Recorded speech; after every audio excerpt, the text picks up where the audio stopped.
Bonjour tout le monde. Alors on va essayer cette année une nouvelle manière de communiquer. Alors vous avez posé une série de questions et je vais essayer de répondre à vos questions dans la mesure du possible. Alors Margot demande comment se passe le premier degré concernant l'auto-guérison. Alors la première réponse que j'aurais envie de donner, c'est normalement votre enseignant a dû vous expliquer. Simplement l'auto-guérison au niveau du premier degré, ça passe par l'autotraitement tout simplement. Et si on a une douleur particulière, on pose les mains par rapport à l'endroit où on a mal. Voilà. Ensuite, il y a deux questions qui se recoupent. Celle de Morgane l'a fait. Les ressentis sont-ils signes que le Reiki se diffuse moins efficacement s'ils sont absents? Et comment sait-on que l'énergie passe bien si ni la personne ni moi n'avons de ressenti même après la séance? Ça, c'est Nin Ninouche. Alors déjà, les ressentis, ils sont différents de tout un chacun. Quand on vient d'être initié tout au début, on a des ressentis très forts, parce que c'est des choses nouvelles, on n'a pas l'habitude. Avec les temps, ils ont tendance à s'atténuer. Ensuite, il peut arriver que l'on ne ressente rien et simplement le receveur ressente. Ce qui est important de savoir, c'est est-ce qu'il y a un changement à la fin ou pas.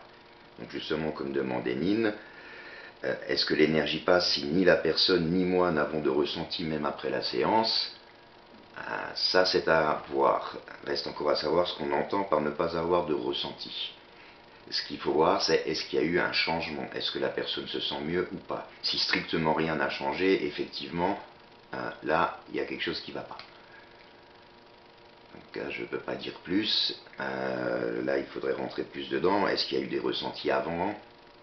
Est-ce que c'est arrivé d'un coup? Est-ce qu'il n'y a jamais eu de ressenti? Si effectivement il n'y a aucun ressenti et que la personne ne se sent pas mieux, là je me poserai des questions aussi.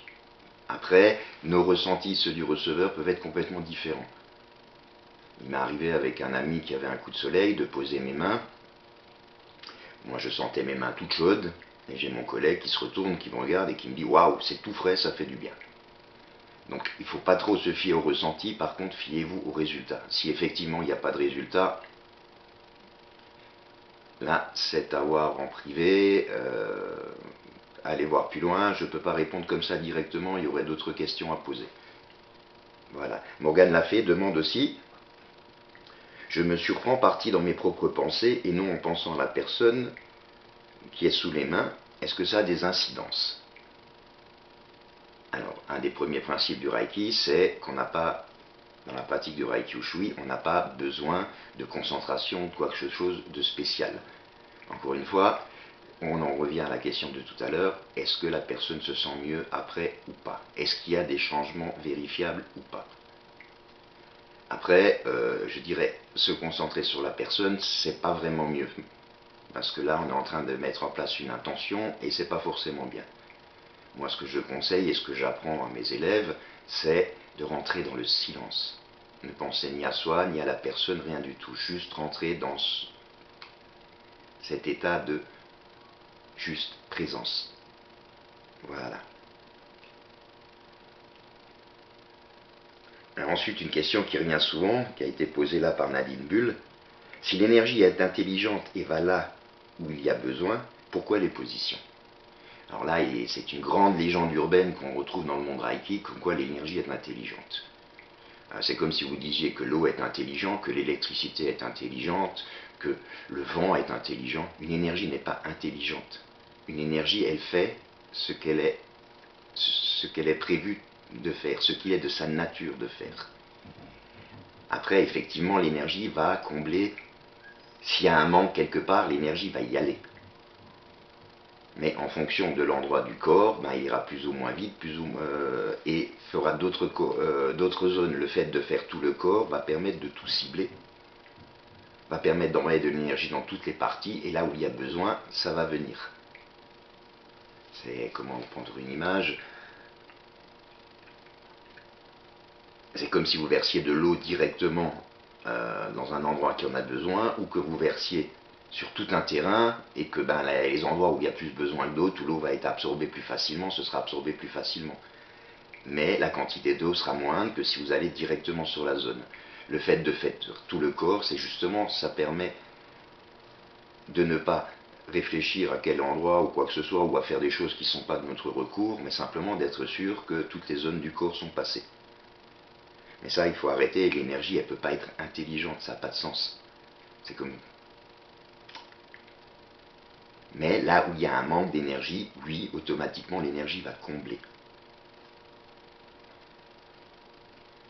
Bénédicte demande aussi, le Reiki est moins fort sur soi que sur les autres. Le Reiki, donc l'énergie elle-même, est constante. Il ne sera pas ni plus fort ni moins fort. Après, quand on applique les mains sur soi, effectivement, en fonction d'eux, on peut ressentir plus ou moins. Mais ça ne veut pas dire que c'est plus fort ou moins fort. Ce sera tout aussi efficace sur soi que sur les autres. À moins que vous soyez persuadé que ce n'est pas vrai. Mais à partir du moment où vous posez même vos mains et que vous rentrez dans le silence, le Reiki lui-même aura toujours la même qualité. Après, la qualité de notre ressenti, elle, peut varier. Après, elle m'a aussi dit, il faut se nettoyer avec les archanges. Bon, hein, là, il faut arrêter les stupidités. Hein. En Reiki Ushui, il n'est pas question d'ange, ni d'archange, ni de Basibouzou, ni de quoi que ce soit. C'est simplement le Reiki, et c'est tout. Et de se nettoyer, c'est pas quelque chose d'utile. Bien sûr, c'est mieux d'être bien avec soi, mais à partir du moment où on fait un soin à quelqu'un, l'énergie passe d'abord en nous, donc va déjà nous nettoyer nous. Et elle va ressortir tout aussi puissante de nos mains. Il n'y a pas de perte d'énergie en cours de route. Et Sylvanoé Émile demande, est-ce qu'en se mettant en position allongée pour un soin à distance, cela pourrait être gênant ou moins efficace? Ma première réponse serait tester. C'est vrai qu'en général, c'est bien quand on a les pieds par terre et qu'on est dans une position. Après, si le problème dans la position allongée, c'est qu'on risque de s'endormir, ça c'est une chose. Après, est-ce que c'est moins efficace, plus efficace dans un soin à distance? Ce qui va faire l'efficacité du soin à distance, c'est encore une fois votre qualité de silence et de laisser faire. Voilà.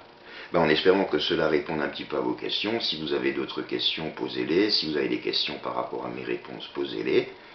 Et si ce genre de communication dont par la vidéo vous plaît, faites-moi le savoir et on pourra continuer comme ça. D'ici là, plein de bonnes choses à vous tous.